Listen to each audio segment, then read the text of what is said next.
Morning students, શરૂઆત કરીએ આજનો ઇકોનોમિક્સનો નવો લેક્ચર. તો ધોરણ 11 માં આજના વિષય અર્થશાસ્ત્રમાં આપણે કોઈ નવા ટોપિકનો અભ્યાસ નથી કરવાનો, કારણ કે તમારી જે એવરી વીક એક્ઝામ લેવાય છે, પહેલી એક્ઝામ એકાઉન્ટની હતી, બીજી એક્ઝામ સ્ટેટની હતી, હવે એક્ઝામનો વારો ઇકોનોમિક્સનો આવશે. એટલે ઇકોનોમિક્સમાં આપણે એક્ઝામ આપીએ પહેલા જેટલું ચાલી ગયું છે એનું આજે આપણે માત્ર રિવિઝન કરવાનું છે. એટલે આજના 15 થી 20 મિનિટના લેક્ચરમાં અત્યાર સુધી કેટલું ચાલી ગયું છે, એક્ઝામ માટે કેટલી વસ્તુ અગત્યની છે, આજે આપણે ચર્ચા માત્ર ને માત્ર એની કરવાની છે. એટલે બને ત્યાં સુધી આ લેક્ચર જોતા જોતા જો તમારી પાસે નોટબુક તૈયાર હોય અથવા ટેક્સ્ટબુક હોય તો સાથે રાખવી, જેથી કરીને આપણને રિવિઝનમાં સરળતા પડશે અને ફટાફટ જે વિષય આપણે ભણાવવાના છે, જેનું રિવિઝન કરાવવાના છે, એનો તમને ખ્યાલ આવે. દરેક ટોપિક આપણા માટે અગત્યના છે, કારણ કે આપણે આટલા જ ટોપિક અત્યાર સુધી ભણ્યા છે, એમાંથી 20 માર્કનું પૂછાવાનું છે. હવે એનું માળખું કયું હોઈ શકે, એમાં મોસ્ટ ઓફ ટૂંકા સવાલ, વિકલ્પો એવી જ વસ્તુ હોઈ શકે, બહુ મોટી વસ્તુ નહીં પૂછાઈ શકે. એટલે આપણે આમાંથી નાના નાના સવાલ ગમે ત્યાંથી પૂછીશું, એટલે આપણને પૂરેપૂરો ટોપિકનો ખ્યાલ હોવો જોઈએ. પહેલું ચેપ્ટર ચાલતું હતું આપણું અર્થશાસ્ત્રનો વિષય પ્રવેશ. તો પહેલા ચેપ્ટરનું જે રિવિઝન કરવાનું છે એની શરૂઆત આવે પ્રસ્તાવનાથી. જો પ્રસ્તાવનામાં એવું લખેલું છે, માત્ર પ્રસ્તાવના, અંદર કોઈ પેટા ટોપિક નથી લખેલા, તો પ્રસ્તાવનામાં કઈ કઈ વિગત આવી શકે. નોટ હોય તો વધારે સારું, ન હોય અવેલેબલ અત્યારે તમારી પાસે નથી તો ધ્યાન દરેકનું અહીંયા. એમાં મોસ્ટ ઓફ પ્રસ્તાવનામાં 3 થી 4 સવાલ પૂછાઈ શકે. આગળ વધી પ્રસ્તાવનામાં એક કે ભાઈ માણસ અથવા માનવી બુદ્ધિશાળી પ્રાણી છે, તે પોતાની આજુબાજુની પરિસ્થિતિનું પહેલા વિશ્લેષણ કરે છે, ત્યાર પછી તેનું કરે છે વર્ગીકરણ. પોતાનું જીવન બહુ સારી રીતે ચાલે એના માટે તેણે જુદી જુદી વ્યવસ્થા બનાવી છે. આ પહેલો સવાલ પૂછાઈ શકે. વ્યવસ્થા કઈ હોઈ શકે, તો કે સમાજ વ્યવસ્થા હોઈ શકે, રાજ્ય વ્યવસ્થા હોઈ શકે. આ બધી વ્યવસ્થા કહેવાય. માની લો કે રાજ્ય વ્યવસ્થા એક વખત બની ગઈ હોય, પછી કઈ વારે વારે સીધી ચાલ્યા નહીં કરે, એમાં જુદા જુદા પ્રશ્ન આવે, સમસ્યા આવે. તો આ પ્રશ્ન અને સમસ્યાને દૂર કરવા માટે કોની રચના કરેલી છે, તો કે અર્થશાસ્ત્રની રચના કરેલી છે. પ્રસ્તાવનામાં એક અર્થશાસ્ત્રની વ્યાખ્યા આવે કે અર્થશાસ્ત્ર શું કામ કરે. તો અર્થશાસ્ત્ર માનવીની સમસ્યાઓ અને સિદ્ધાંતોની આધારભૂતતા વધારો કરી શકે, સમસ્યાઓમાં નિવારણ કરી શકે, એને લગતી એક વ્યાખ્યા પ્રસ્તાવનામાં આવી શકે. આગળ વધીએ. આટલી વાત થઈ પ્રસ્તાવનાની. હવેનો સવાલ અર્થશાસ્ત્રનું ભારતીય ચિંતન. એ ઉપર પહોંચીએ પહેલા એક ટોપિક રહી ગયો કે અર્થશાસ્ત્ર. અહીંયા અર્થશાસ્ત્રને ભારતમાં કોણે શોધ્યું, વિદેશમાં એને શું કહેવાય, એની ચર્ચા બાકી છે. અર્થશાસ્ત્રના ભારતીય ચિંતનમાં, અર્થશાસ્ત્ર એટલે અર્થનું શાસ્ત્ર. ફરી એકવાર ભારતની વાત કરીએ. અર્થશાસ્ત્ર એટલે કોનું શાસ્ત્ર, તો કે અર્થનું શાસ્ત્ર. કેવો શબ્દ, તો કે સંસ્કૃત શબ્દ. ભારતમાં સંસ્કૃત શબ્દમાં અર્થનો મતલબ થાય ઉદ્દેશ્ય, કંઈક મેળવવું, એવો અર્થ કોનો મતલબ થાય અર્થશાસ્ત્ર. વિદેશમાં તેને શું કહેવાય, તો કે ઇકોનોમિક્સ કહેવાય. તો ઇકોનોમિક્સ શબ્દ કેવો શબ્દ, તો કે ઇકોનોમિક્સ ગ્રીક શબ્દ. કોની ઉપરથી ઉતરી આવ્યો, તો શબ્દ છે ઓઇકોસનોમોસ. ઓઇકોસ નો મતલબ શું થાય, ઘર વખરી સરસામાન. નોમસ નો મતલબ શું થાય, જે ઘર વખરી અને સરસામાન છે તેને વ્યવસ્થિત ગોઠવવું, એને કહેવાય નોમસ. ટૂંકમાં જે આપણા ઘરની ઘર વખરી છે, સરસામાન છે, એને વ્યવસ્થિત ગોઠવવાની પ્રક્રિયા એટલે ઇકોનોમિક્સ. ભારતમાં અર્થનું શાસ્ત્ર સંસ્કૃત, વિદેશમાં ઇકોનોમિક્સ ઓઇકોસનોમસ ગ્રીક શબ્દ. આટલું યાદ રાખવાનું, 1 માર્કના સવાલમાં પૂછાશે જ. બરાબર. હવે આવ્યા આપણે અર્થશાસ્ત્રનું ભારતીય ચિંતન. અર્થશાસ્ત્રના ભારતીય ચિંતનમાં આપણે વાત કરવાની કે ભારતમાં કોને કોને અર્થશાસ્ત્ર આવડતું હતું, કોણે કોણે એના વિશે પુસ્તક લખેલા છે, એની ચર્ચા કરવાની. આમાંથી ઘણા બધા સવાલ એક વાક્યમાં પૂછાઈ શકે. જો પહેલો સવાલ એવો પૂછાય કે ભારતની સભ્યતા અને સંસ્કૃતિ આશરે કેટલા વર્ષ જૂની છે? તો આન્સર આવશે ભારતની સભ્યતા અને સંસ્કૃતિ આશરે 5000 વર્ષ કરતા પણ જૂની છે. 5000 વર્ષ કરતા પણ લગભગ ભારતની સભ્યતા અને સંસ્કૃતિ જૂની જોવા મળે છે. ત્યાર પછી પુરુષાર્થ. પુરુષાર્થ મોટે ભાગે દરેક દેશની વાત નહીં કરતા ભારતમાં 4 પુરુષાર્થ છે. કયા કયા? ધર્મ, અર્થ, કામ અને મોક્ષ. એક માર્ક માટે સવાલ પૂછાય. પુરુષાર્થ કેટલા? તો કે 4. કયા કયા? ધર્મ, અર્થ, કામ અને મોક્ષ. આપણે એક સંબંધ કોની સાથે? અર્થ એટલે નાણું. જે અર્થ સાથે કામ છે આપણે આ 4 માંથી, તો એને અર્થશાસ્ત્ર સાથે લાગતું વળગતું છે. એટલે કોઈ પણ માનવીએ આર્થિક પ્રવૃત્તિ કરવી ફરજિયાત છે. અર્થ ઉપાર્જન કરવું દરેક માનવીએ ફરજિયાત છે. અહીંયા સુધી. ચાલો, ભારતમાં કૌટિલ્યનું અર્થશાસ્ત્ર. ભારતમાં કૌટિલ્યએ સૌપ્રથમ અર્થશાસ્ત્રની શરૂઆત કરી એવું મનાય છે, કારણ કે આજથી આશરે 2500 વર્ષ પહેલા તેણે પોતાનું પુસ્તક લખેલું કૌટિલ્યનું અર્થશાસ્ત્ર, અને તેમાં તેણે વ્યાખ્યા આપેલી કે મનુષ્યની વૃત્તિ અર્થ છે, મનુષ્યના વસવાટવાળી ભૂમિ અર્થ છે, તેવી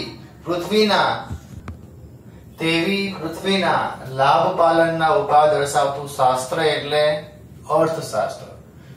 અહીંયા સુધી ભારતીય ચિંતનમાં કેટલા સવાલ આવ્યા? 5000 વર્ષ કરતા જૂની સંસ્કૃતિ, ધર્મ, અર્થ, કામ અને મોક્ષ, આ 4 પુરુષાર્થ. અર્થો ઉપાર્જન કરવું દરેક માનવી માટે ફરજિયાત છે.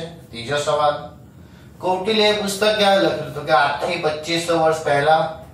કૌટિલ્યની વ્યાખ્યા શું આવે? તો કે માનવીની વૃત્તિ અર્થ છે, તેના વસવાટવાળી ભૂમિ અર્થ છે, તેવી પૃથ્વીના લાભ પાલનના ઉપાય દર્શક શાસ્ત્ર એટલે અર્થશાસ્ત્ર. અહીંયા સુધી અર્થશાસ્ત્રનું ભારતીય ચિંતન.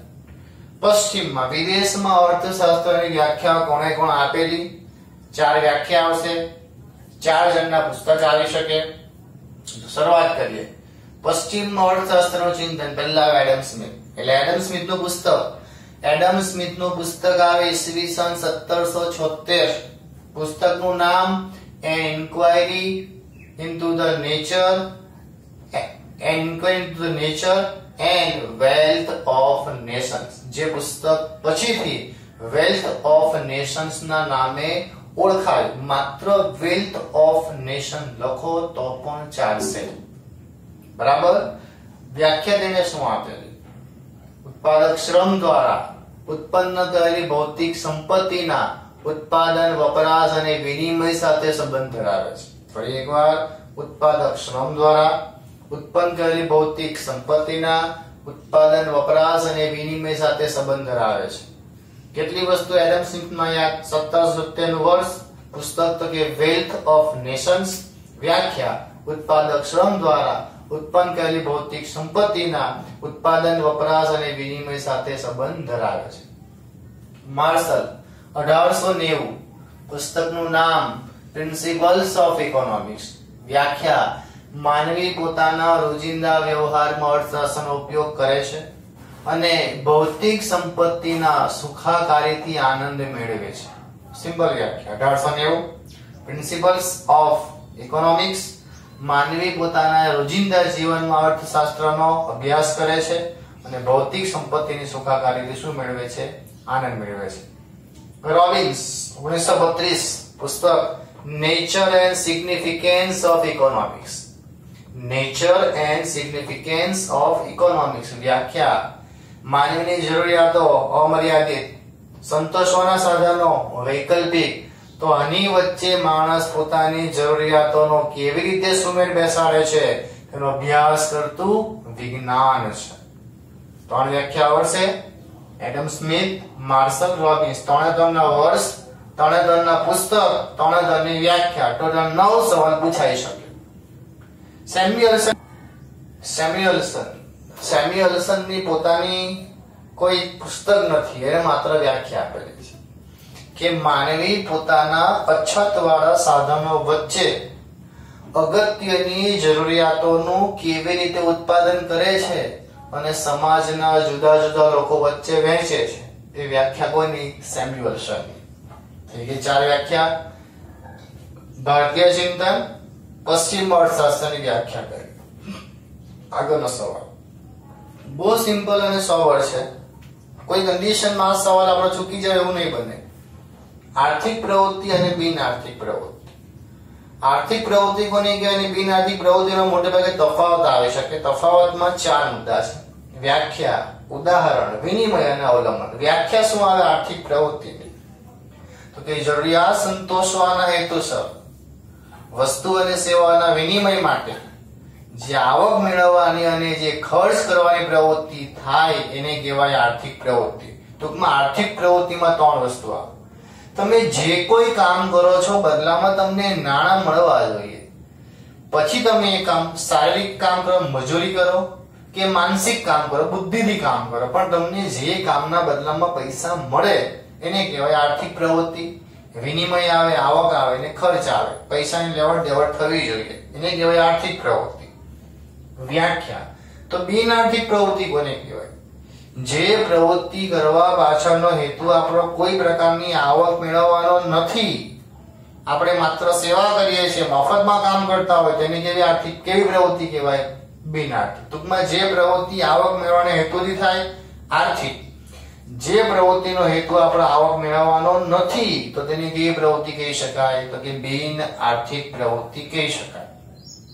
થઈ ગયો પહેલો મુદ્દો. ચાલો ત્યાર પછી આગળ વધીએ. ઉદાહરણ: આર્થિક પ્રવૃત્તિમાં આવી શકે શિક્ષકની પ્રવૃત્તિ, વકીલની પ્રવૃત્તિ, ડોક્ટરની પ્રવૃત્તિ. બિન આર્થિક પ્રવૃત્તિમાં આવી શકે કે શિક્ષક પોતાના બાળકને ભણાવે, ડોક્ટર પોતાની પત્નીની સારવાર કરે. બરાબર. વિનિમય: આર્થિક પ્રવૃત્તિમાં વિનિમયનો હેતુ રહેલો છે, વસ્તુ કે સેવાના બદલામાં તમને પૈસા મળવાના છે, એટલે વિનિમયનો હેતુ આર્થિક પ્રવૃત્તિમાં છે. બિન આર્થિક પ્રવૃત્તિમાં વિનિમયનો હેતુ નથી, કારણ કે બિન આર્થિક પ્રવૃત્તિ સેવા, માયા, મોહ, લાગણી, પ્રેમ વગેરેથી ઉદ્દેશીને કરવામાં આવે છે, તેને કેવી પ્રવૃત્તિ કહેવાય? બિન આર્થિક. અવલંબન: આર્થિક પ્રવૃત્તિમાં બીજા પર અવલંબન રાખવું પડે છે. એક્ઝામ્પલ તરીકે તમારી ઇકોનોમિક્સની બુક્સ બજારમાંથી ખરીદવી છે તો તમારે બુક સેલર પર અવલંબન રાખવું પડશે. એની પાસે હશે તો આપણને મળશે. ટૂંકમાં બીજા ઉપર અવલંબન રાખવું પડે. કઈ પ્રવૃત્તિમાં? આર્થિક પ્રવૃત્તિમાં. બિન આર્થિક પ્રવૃત્તિમાં બીજા ઉપર અવલંબન રાખવું પડતું નથી. તમે એકવાર બુક ઘરે લઈ આવો છો, ખરીદી લેવો છો, એકવાર બહારથી ખરીદી કરી લઈએ આપણે, પછી મારે એને વાંચવું છે તો વાંચવા માટે મારે બીજા કોઈ ઉપર આધાર રાખવો પડતો નથી, એટલે એમાં બીજા કોઈ ઉપર અવલંબન રાખવો પડતો નથી. એટલે અહીંયા સુધી. આગળનો સવાલ: એકમલક્ષી અર્થશાસ્ત્ર અને સમગ્રલક્ષી અર્થશાસ્ત્ર. આમાં પણ તફાવત આવી શકે. એમાં પણ 4 મુદ્દા આવે છે, જો અર્થ, ઉપયોગ, ઉદાહરણ અને અવલંબન. શરૂઆત કરીએ અર્થથી. અર્થ એટલે એકમલક્ષી અર્થશાસ્ત્રમાં માત્ર ને માત્ર એકમોનો અભ્યાસ થાય, એકનો અભ્યાસ થાય. મારી કોઈ કંપની ચાલતી હોય તો મારી ખાલી કંપનીનો અભ્યાસ થાય, અથવા મારો પોતાનો અભ્યાસ થઈ શકાય, મારી પેઢીનો અભ્યાસ થાય. જ્યારે જે અર્થશાસ્ત્રમાં માત્ર ને માત્ર એકમોનો અભ્યાસ થાય તો તેવી પ્રવૃત્તિને તેવા અર્થશાસ્ત્રને શું કહેવાય? એકમલક્ષી અર્થશાસ્ત્ર. જ્યારે જે શાસ્ત્રમાં સમગ્ર ક્ષેત્રનો અભ્યાસ થાય, જેમાં બધા જ આવી જાય, ઉદાહરણ તરીકે આવક, મારી પોતાની આવકનો અભ્યાસ કરવો હોય તો કેવું શાસ્ત્ર કહેવાય? એકમલક્ષી. પણ સમગ્ર દેશની આવક કેટલી છે મારે એ જાણવું હોય તો કોનો અભ્યાસ થાય? સમગ્રલક્ષી અર્થશાસ્ત્રનો. પહેલો મુદ્દો અર્થ. ઉદાહરણ: ઉદાહરણમાં આવી શકે આવક, રોજગારી, કિંમત નિર્ધારણ કોની? માત્ર પોતાની. સમગ્રલક્ષીમાં ઉદાહરણમાં શું આવી શકે? તો કે ભાઈ દેશની રાષ્ટ્રીય આવક કેટલી, દેશમાં ગરીબી કેટલી, દેશમાં બેરોજગારી કેટલી, એ બધું જાણવું હોય તો કોનો અભ્યાસ જરૂર પડે? સમગ્રલક્ષી અર્થશાસ્ત્ર. ત્રીજો મુદ્દો આવી શકે ઉપયોગ. કોનો ઉપયોગ? તો કે શ્રમિકો છે, મજૂરો છે, દરેકને પોતાના આર્થિક અભ્યાસ કરવા માટે. ઉદાહરણ તરીકે દરેક સામાન્ય ગૃહિણી છે, ગૃહિણી પણ પોતપોતાનું બજેટ બનાવતી હોય. એક્ઝામ્પલ તરીકે તમારા ઘરે મમ્મી જ્યારે 1 મહિનાનો પગાર પપ્પાનો આવતો હોય તો ઘરે આપતા હોય કે લેવા 5000 મારે ઘર ચલાવવાનું છે, તો તમારા કરતા તમારા મમ્મીનો અંદાજ વધુ સારો હશે, કે જેથી કરીને ખબર પડતી હશે કે ત્રીજો મુદ્દો ઉપયોગ. તો ઉપયોગમાં જ્યારે કોઈ શ્રમિક, આપણે વાત કરતા હતા ગૃહિણીની, તો જ્યારે ગૃહિણી તમારા મમ્મીએ 5000 માં બજેટ ચલાવવાનું, તમને ખબર હશે કે ભાઈ 5000 માંથી કેટલી આપણે ખર્ચા કરવાના છે, કેટલી બચત કરવાની છે, વોટેવર ગમે તે હોય, એક પ્રકારનું શું કહી શકાય બજેટ. તો એને કહેવાય એકમલક્ષી અર્થશાસ્ત્ર. હવે એની જગ્યાએ સમગ્ર દેશમાં જ્યારે ચલાવવાનું, કે સમગ્ર દેશ કેમ ચલાવવાનો છે, તેને કહી શકાય સમગ્રલક્ષી અર્થશાસ્ત્ર. અવલંબન. એકમલક્ષી અર્થશાસ્ત્ર પરથી સમગ્રલક્ષી નીતિ કરી શકાય અને સમગ્રલક્ષી નીતિ ઉપરથી સમગ્ર દેશના એકમોનું સંચાલન કરી શકાય. ચોથો મુદ્દો હતો અવલંબન. પછીનો સવાલ, એક માર્ક માટે માહિતીની રજૂઆત કેટલા પ્રકારે થઈ શકે? તો માહિતીની રજૂઆત થઈ શકે 3 પ્રકારે: ભાષા દ્વારા, આંકડા દ્વારા અને આકૃતિ દ્વારા. બહુ સિમ્પલ સવાલ, એક જ માર્ક માટે. માહિતીની રજૂઆત કેટલા પ્રકારે થઈ શકે?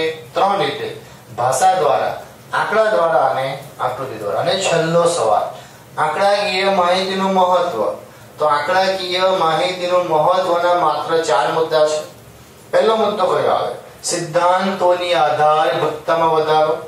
બીજો મુદ્દો આવે દશા અને દિશાના વલણો જાણવા. ત્રીજો મુદ્દો આવે તુલનાત્મક અભ્યાસ માટે. અને ચોથો મુદ્દો આવે સંક્ષિપ્તમાં રજૂઆત કરવા માટે. ફરીથી 2 સવાલ. માહિતીની રજૂઆતના કેટલા પ્રકાર? તો કે 3: ભાષા દ્વારા, આંકડા દ્વારા, આકૃતિ દ્વારા. આંકડાકીય માહિતીનું મહત્વના કેટલા મુદ્દા? તો કે 4 મુદ્દા. કયા?